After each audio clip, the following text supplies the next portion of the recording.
Hi everyone, can you hear me?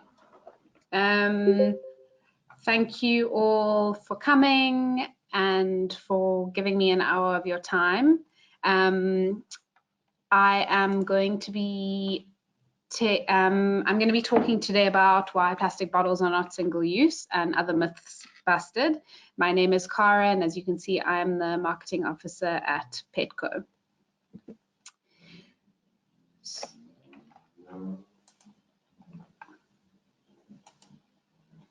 As most of you know, National Geographic's June 2018 issue, which was entitled Planet or Plastic, identified plastic in the marine environment as one of the biggest global challenges. And since then, the environment hasn't really left our headlines. We have a global calamity in our oceans, and which we are all responsible for. And we have to ask ourselves the question, is plastic seen as the miracle material or as an environmental blight? Maybe both. You only have to look at these images printed in the Financial Times, which document how many megacities around the world have managed, or rather mismanaged, their waste since 2016. And closer to home, right here, right around the corner in Durban, we recognize that these things must change, and urgently. Research has shown that in the face of these kinds of images, that are increasingly being splashed across social media, consumers are struggling to justify the use of plastic, as they feel that they cannot simply rely on the promise that it will be recycled. In response to this increase in consumer pressure and confusion, many companies are seeking alternative packaging solutions in line with what their customers believe is more sustainable and more eco-friendly, such as biodegradable and plant-based alternatives to plastic. But the reality is that any future scenario where plastics do not play an important role in human life is unrealistic. I put the challenge to each and every one of you. How are we going to feed, clothe, and house 7.7 billion people without plastic? We really need to get to a point where we don't automatically see plastic as a pariah. In the work that I do, we come across many people that in the value chain who are really overwhelmed with information. There's a lot of things out there that are saying, do this, do that, and what you should do and what you shouldn't do. But the aim of the session is to really bust some of these counterintuitive facts about what is sustainable and what isn't. And here I have compiled a few of the most misunderstood myths, and will hopefully bust them for you. So firstly, I just wanted to tell you a little bit more about PET plastic recycling in South Africa. So here's myth number one. PET plastic bottles are not currently being recycled in South Africa. PETCO is the trading name of the PET recycling company NPC. It's a company that was incorporated in 2004 to represent the South African PET plastic industry's joint effort to self-regulate post-consumer polyethylene terephthalate recycling. PETCO is a non-for-profit company, and it's financed by a voluntary EPR feed, which is paid by converters on PET resin purchased. PETCO also receives grants from brand owners, resin producers, and retailers, and support for PET recycling efforts ensures an ongoing monetary value for post-consumer PET. This sustains collection interest and reduces the volume of post-consumer PET in the waste stream. For those of you who are not sure what PET is, it basically forms the basis for synthetic fibers like polyester, and is also recognized in the packaging industry as the rigid plastic used for a wide variety of food and non-food applications, such as beverage bottles, which is the most commonly known one, as well as peanut butter jars, dishwashing liquid, shampoo, and others. And it's also used to make sandwich trays, fruit punnets, and biscuit trays. PET is very light. It's up to 3.5 times lighter than alternatives. It's hygienic, shatterproof, resealable, and 100% recyclable when basic design principles are followed. Our mission is to grow the collection and recycling of PET bottles after consumer use, to support existing and encourage new collection and recycling initiatives, and also to promote a strong focus on public and consumer education and awareness programs. PETCO's key strategy has always been to support the recyclers of PET bottles, i.e. the reprocessors of bottles, by ensuring that recyclers are always able to weather the volatile commodity markets. They are able to consistently buy bottles, providing a stable market for collectors to always be able to sell into. This allows for targets to be set, for businesses to be established, and for them to grow. In tandem with this, we also stimulate the collection market to grow by supplying equipment and training. And we aim to achieve a matched growth in both the supply side and the demand side of the recycling chain. This is how sustainable market growth has been achieved. The recycling of PET is funded by a voluntary recycling fee, and thank you to all of our voting members. You can see some of them here who ensure that PET plastic is able to be kept out of the environment. Good environmental practice requires us to use the least material to do the job required, and then to reuse or recycle it by recovering material from products that we use at the end of their life. So from an environmental perspective, 2 points are key. The first one is that PET is the most recycled packaging polymer on our shelves today. And the second one is that the weight of PET packaging has reduced by more than 30% over the past 10 years. PET plastic bottle recycling in South Africa, which PETCO is responsible for, is actually doing well.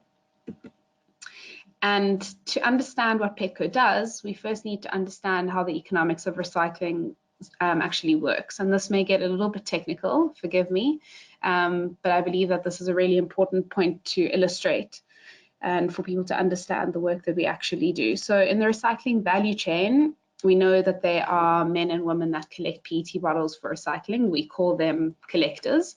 So those are the people over here. But what happens to the bottles once they have been collected, and where do they go? The answer is that the bottles go to the recyclers, or more accurately, as we like to call them, reprocessors. These are the companies that make new products, and they are basically competing on a global level with companies who make the same products except from virgin material, i.e. not recycled material. And we need to understand that recycled material is basically a commodity. And so there are rises and falls in the commodity prices depending on supply and demand, much like gold and platinum, except with this, the main driver is the price of oil. So what happens when the price of oil falls? This means that there's less demand for recycled material because the virgin PET price becomes much lower than that of the recycled PET price. And this means that recyclers have to stop buying bottles because there's less demand for the recycled material that they make from those bottles. So in turn, the bottles don't get collected because there's no one to buy them. And that's what PETCO's main role is. It's to step in and really help the recycler by directly contributing to the price that they pay for PET bottles when the price falls. So PETCO assists to make up the difference so that recyclers can keep buying bottles from collectors. The other way that we support the value chain is through 5-year contracts with our recycling partners. At the moment we have 6 to collect and process X tons annually, and this creates a value or a home for the bottles, as we like to call it. From the collector's perspective, PETCO aims to prevent a situation where the bottle price becomes so low that collectors actually stop collecting it. So did you know that in South Africa we manage to recycle 6.2 million PET plastic bottles every single day? This was last year, and we now recycle more plastic bottles than is actually being sent to landfill, 63% to be exact. And did you know that we have actually recycled 700,000 tons of bottles to date? As a country, we actually have one of the highest independently audited PET recycling rates in the world. And I think that that's something that we can really, really be proud of. In South Africa, we've also saved 1 million tons of carbon to date through PET recycling in South Africa. And this is just something interesting to look at in terms of our results. In almost all sectors across the world, recycling rates fell during the 2008 financial crises and the halving of the oil price in 2014 and 2015, amongst other reasons. And the PETCO EPR model ensured year-on-year growth in recycling rates. So in 2018, as I mentioned, we achieved a 63% recycling rate for PET bottles, and this illustrates a 6% year-on-year increase from the 2017 figures.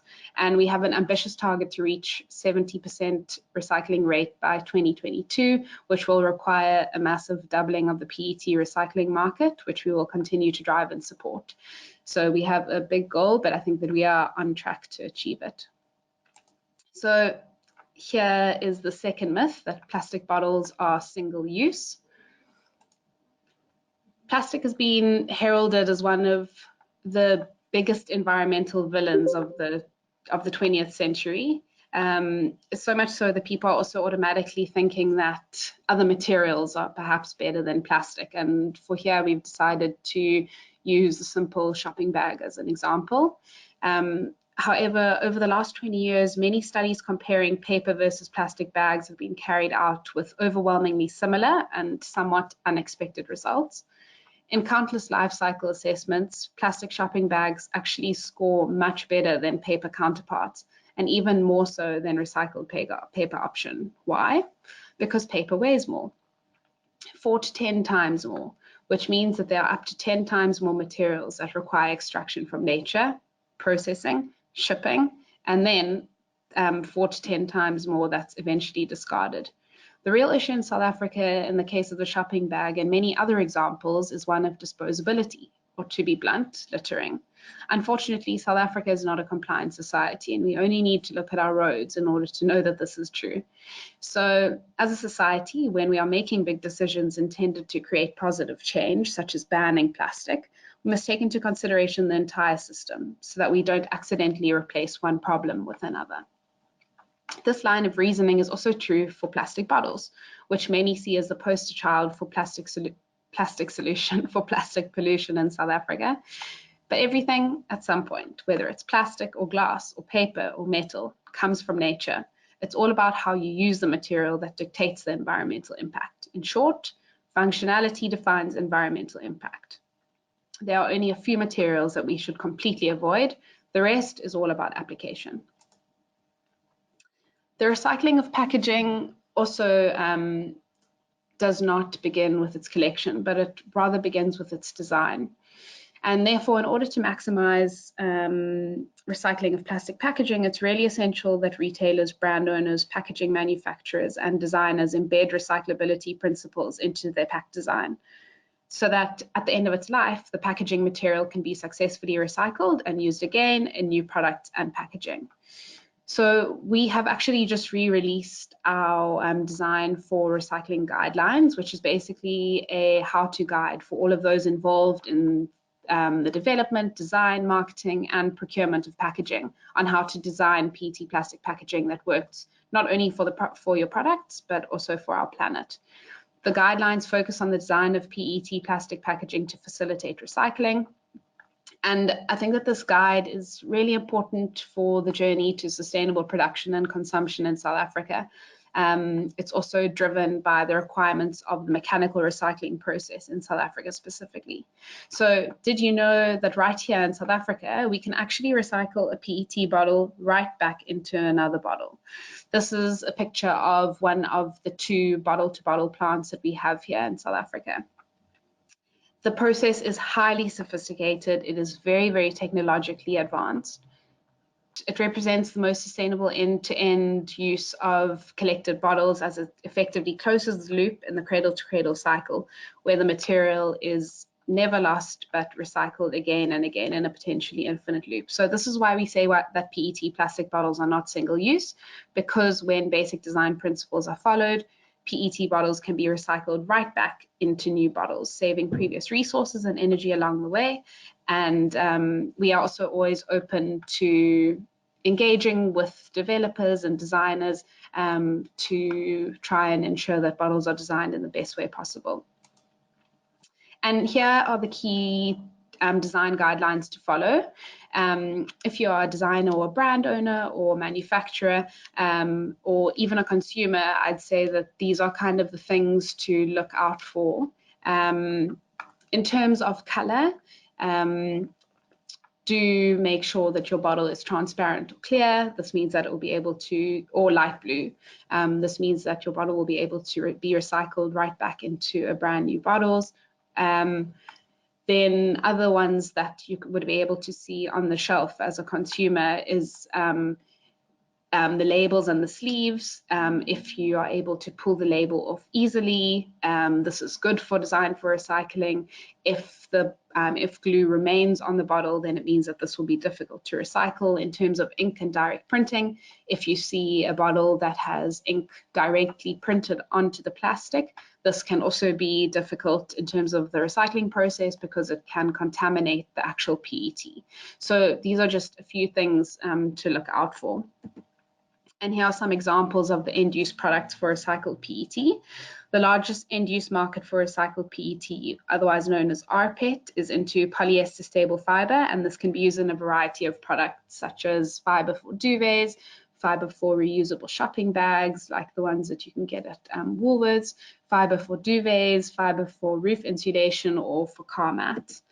And this felt, which has been used by a South African company called The Joinery, that felt is also made out of rPET. And Woolworths is also now using polyester from recycled bottles in their range of denims. And in terms of food grade products, bottles can be recycled into food grade resin for use in clamshells, for sandwiches, tubs and trays, and for confectionery items. So currently most thermoformed PET trays, which looks like this, they contain at least 40% recycled content. While these items are not currently recycled on a large scale, we've already conducted a PET thermoform recycling pilot, which was to see if they could be made into polyester, and the results were positive. So that's really, really exciting. And we've also recently signed up our first 2 thermoform producers as voting members, which is also very exciting. So bottles can be turned right back into bottles if the correct guidelines are followed. And here's a video that I wanted to play to show you how the process actually works. Sorry about that.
So then next onto the third myth, which is biodegradability is always best. I think more and more nowadays we hear people saying things like, but it's biodegradable, so it must be better. I can't even count the number of times that I've been offered a biodegradable straw at a restaurant, which I've refused, and people or the waitresses just say, but it's biodegradable, it's fine. And then I have to explain to them why it may not be fine. So terms like biodegradable and renewable are used to mean universally good for the planet today, but these words simply describe a material's property and not necessarily an environmental benefit, and they are often used to misdirect consumers into thinking that they are just something, that just because something is capable of biodegrading, that it will also have the opportunity to do so, which is not always the case. The fact is that in the hands of the wrong systems, these properties can actually have a negative environmental impact. Nature has created a pretty spectacular closed loop system where everything has its place and waste from one thing is turned into food for something else. Unfortunately, humans have not been quite as good at replicating these natural closed loop systems, and instead they've actually produced a myriad of linear systems where resources go in and waste tends to come out. So biodegradability may be fantastic within a closed loop system, but when it comes to industrial systems that we humans have cobbled together, the outcome is far greater impacts. Allow me to explain by way of example. Here are two different water products. Both are housed in plastic, but the packaging types are completely different. What a consumer does with each of these types of packaging once the contents are done will have a major impact on PET recycling in South Africa, one positive and one negative. So I'm just going to explain the differences here. The bottle on the left is a standard PET bottle. It has been designed to be completely compatible with existing recycling infrastructure here in South Africa. And so if a consumer recycles it, it will be recycled right back into a new bottle, closing the loop and avoiding the need for using fresh resources. However, the bottle on your right is made from a material called PLA, also known as polylactic acid, which has gotten a lot of airtime lately because it's both bio-based and biodegradable, and as such, it's being marketed as the silver bullet to end all plastic pollution. I mean, what is better than a bottle that's made from plants rather than oil, that breaks down by itself in the environment, right? Wrong. There are a few things that we really need to understand here. The first is that bio-based does not equal biodegradable. Bio-based plastics are simply made using components sourced from plant-based sources like starch or cellulose, as opposed to fossil fuel-based sources like oil. Secondly, PLA is still a plastic. It just has additives added to it that make the plastic break down after a while. This is problematic for a few reasons. Firstly, if the plastic is designed to break down after a while, it can lead to fragmentation, which ultimately makes it much, much harder to get the material out of the environment. Secondly, biodegradable plastics cannot be recycled in the same way as non-biodegradable plastic. They must be separated from the non-biodegradable plastics and dealt with separately, and if not, they can cause serious problems during the recycling process. And thirdly, if the general public thinks that a material will just disappear over time, then don't you think that this will encourage littering? Any plastic that evades appropriate collection and treatment and escapes into the environment has the potential to have a long-lasting impact on the environment. It doesn't matter whether it's bio-based, biodegradable, or compostable. And in the case of PET recycling specifically, any plastic that looks just like PET and says that it's biodegradable is absolute poison for our PET recycling system in South Africa. And the last myth, the fourth and final myth, is that recycling has no place within a circular economy. As I have mentioned previously, we have closed the loop with PET recycling here in South Africa, which is in itself something that we can be very proud of. And I think here 2 points are really key. I'm going to say it again. I mentioned it earlier, but PET is the most recycled packaging polymer on the shelves today. And the second point, just to reiterate it again, PET plastic is the only plastic that can be recycled back into the product that it was originally intended for. But more than this, there's significant local benefication that occurs in South Africa through the recycling of PET. And I think a lot of people don't actually know about this. But we estimate that a minimum of 68,000 income opportunities were created through PET recycling in 2018 alone, which had significant knock-on effects for the South African economy amongst the poorest and often the most vulnerable of our citizens. This is something that we are only actually now starting to really understand better. These are people whose lives, along with the lives of their families, have been impacted through PET recycling in immeasurable ways. It should never be forgotten or ignored that recycling is lower down on the waste hierarchy than refuse, reduce, and reuse. But to say that recycling has no place within a circular economy would be short-sighted in a country like South Africa, where the informal recycling economy is so incredibly active. We estimate that 85% of the bottles that are recycled in South Africa come from the informal sector. That is a huge amount, and it really makes them an integral component of our successful recycling story. For PET specifically, recycling is the reason why we are able to close the loop here in South Africa. And for PET specifically, recycling is the reason why we are able to close the loop, making it a non-negotiable in the transition to a more circular and sustainable future for South Africans. So that is it. Ultimately, as a society, we really need to learn to do more with less. And if we have extracted the resources, we need to keep these resources in the economy at its highest value and at its lowest cost to the consumer. This is the reasoning behind our tagline here at PETCO, which is do one thing. We have an increasing population and everyone likes their mobile phones. Must find new and innovative ways of solving some of the problems that we face. But in my opinion, the answer does not lie in vilifying one material over another. As conscious consumers, we really, really need to know how to use our knowledge to do the best that we can. And once we know more, we can do better. Hopefully, this is exactly what I was able to help you with. And if you have any other questions, please will you email me? I've put my email address at the bottom here, and I would be happy to answer any questions that you have. Thank you.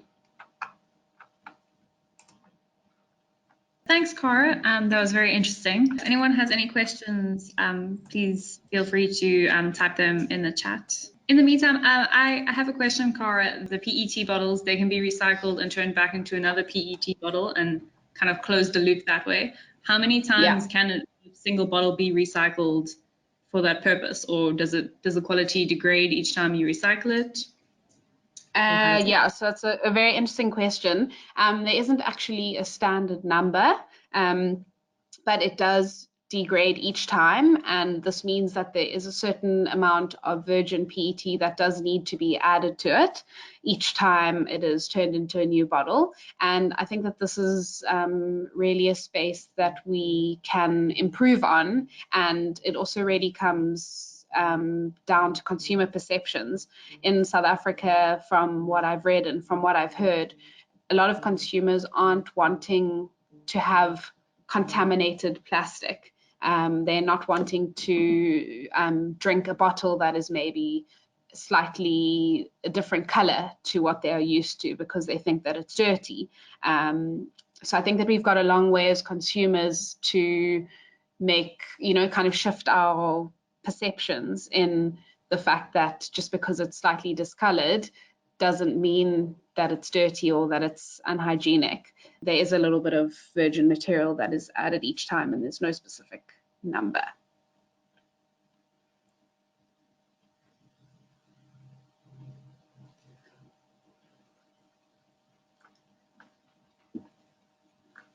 I see we have a question here from Ian. What happens to the bottle caps? As I understand, these are different forms of plastic. Can they be used to make wheelchairs? Hi, Ian. Thank you for your question. The bottle caps, we actually encourage people to keep the bottle caps on the bottles. When they go through the recycling process, the bottle caps and the labels actually go to what we call a product called extra wood, which can be used to be turned into desks and outdoor furniture.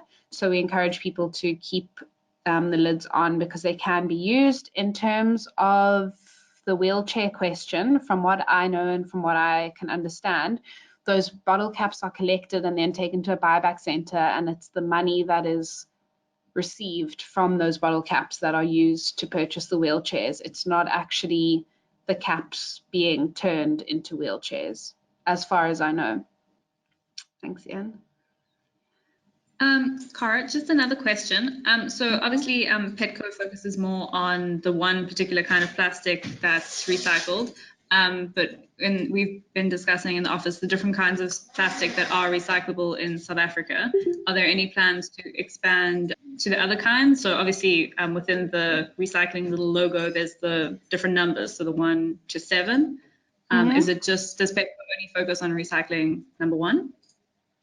So I'll just bust another myth while I'm at it that's linked to that question. That thing is called a polymer identification code, and that is another big misconception, that people think that just because there is that polymer identification code on their product, they think that it means that it's automatically recycled and recyclable, and this is not necessarily the case. The polymer identification code is merely to show the recycler what type of material it is and to identify that material and that product.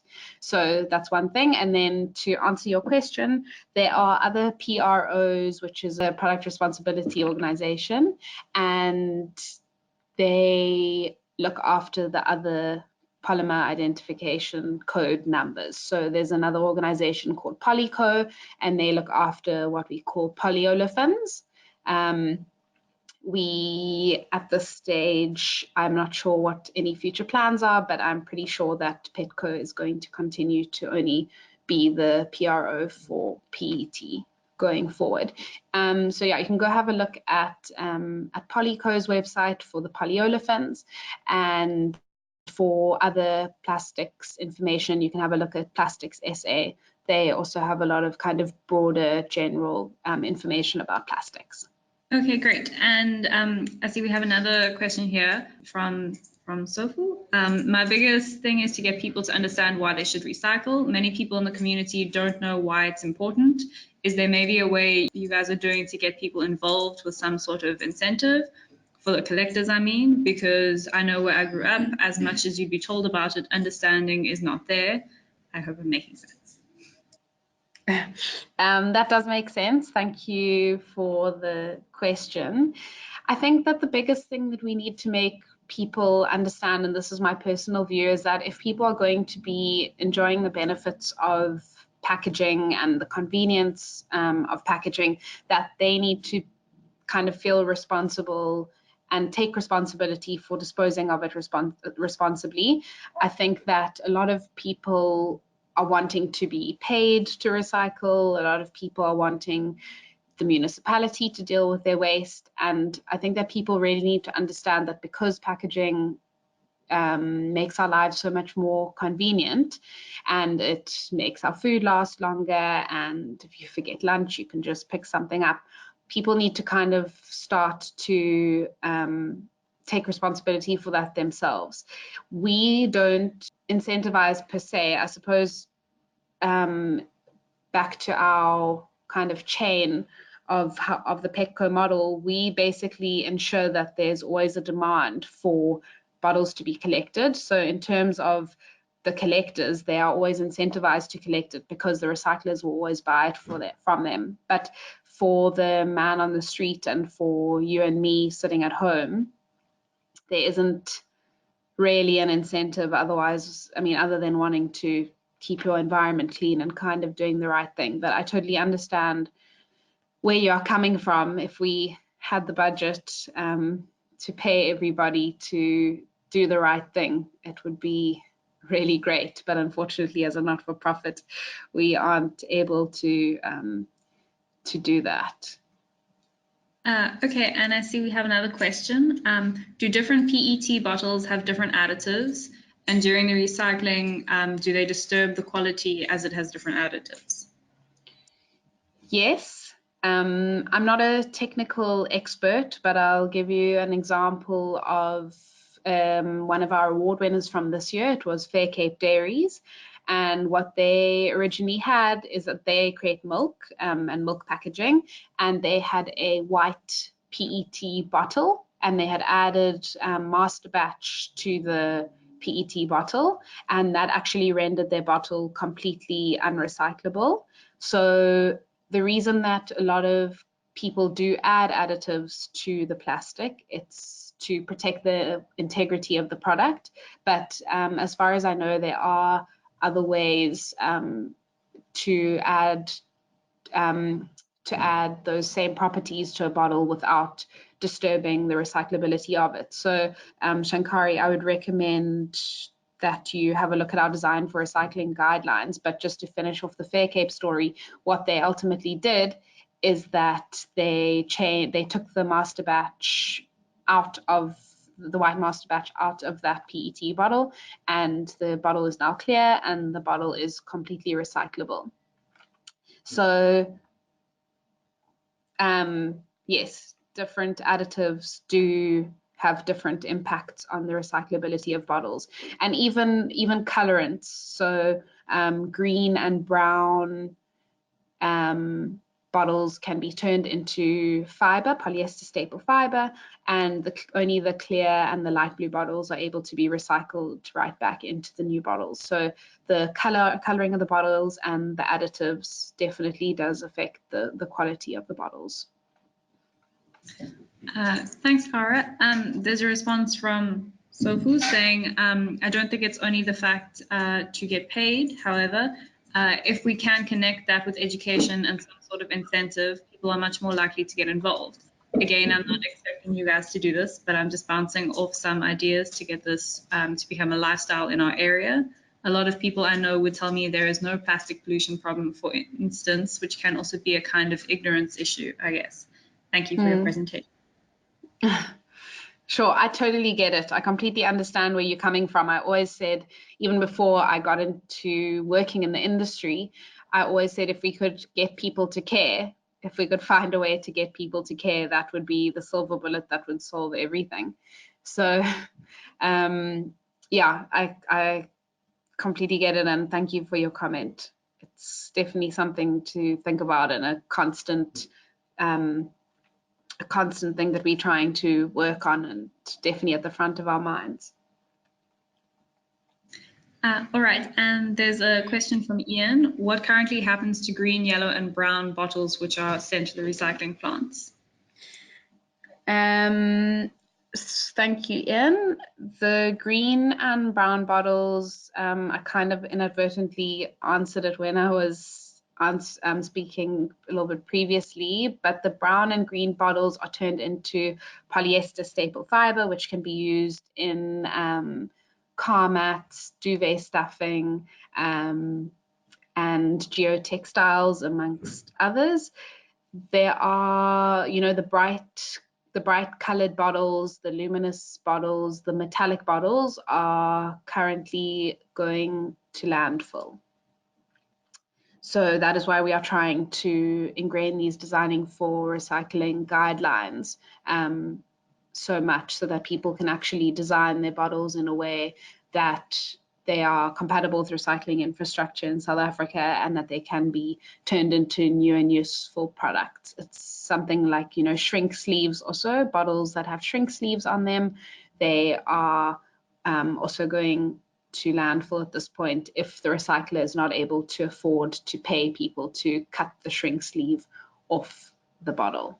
So there's lots of very interesting challenges that we have and opportunities. Kara, just a question on what you were saying about the shrink sleeves around the bottles. As consumers, obviously it would be better to, first of all, not kind of buy plastic, but then so obviously the clear and blue, but if you were to cut off the metallic film, would that somewhat solve the solution, or is it more the materials ingrained in the plastic that's the problem for recycling the metallic bottles? I would say that they are both issues. I wouldn't say one is more of an issue than the other. If you are having, if you are buying a bottle that is shrink sleeved, I would recommend cutting off the sleeve yourself, and then hopefully there's a clear or light blue bottle underneath it, or taking off the label. Yeah, so that you would be able to take off the label. I don't know if that answers your question. Yes, thanks. All right, I see there's another a reply from Shankari. Thanks. If we do crafts from PET bottles as from 5-minute crafts, we're actually wasting a good commodity. It may be okay to do this as we are not littering, but there is a presenter in this webinar series talking about EcoBricks. Yes, there is. So what we try and encourage is that if people are wanting to do EcoBricks, that they use traditionally more difficult to recycle bottles. So we would say use bottles that are maybe a luminous color or a bright color, and just to not use the clear bottles, because those, exactly as you've said, are a really, really good commodity. They have a high value. They are creating jobs for people, and they can be recycled into a new bottle. So yeah, that's what I would recommend for that. All right.